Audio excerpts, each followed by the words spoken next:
Ja tegelikult ega see ei olegi ainult 10. juubeli tähistamine, vaid ka tehakse olulisi samme, mis rajavad järgmised 10 aastat siinsamas EG7-s. 10 aastat on klubi sünnipäeva, aga mõtleme selle peale, et tegelikult kõik algas palju varem. Näiteks Kopki läks maasse 3 aastat enne seda, ehk siis 13 aastat tagasi. The best female golfer in the history of the game in Annika Sorenstam, I think is something that, well, it makes me quite emotional. It should certainly make you very proud. I'm very happy to be part of that. She's the only female to break 60 in an official event, which garnered her the nickname Mrs. 59. Welcome, Mrs. 55 to Estonia. Thank you. How much fun golf can be, and it's really a game of life. It's something you play, your whole life.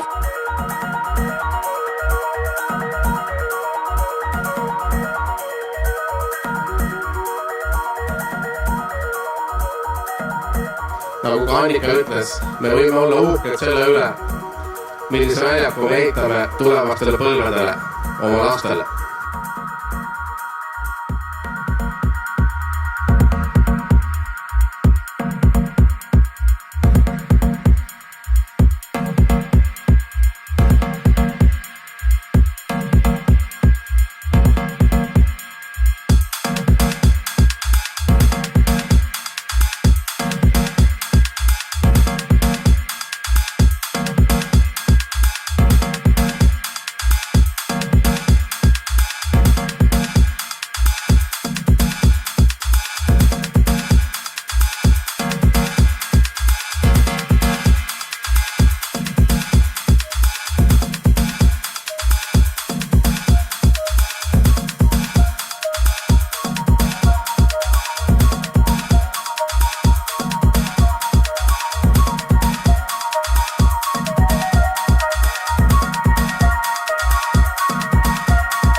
Unistus, et golf oleks kindlasti Eestis top 5 hulka kuuluv spordiala.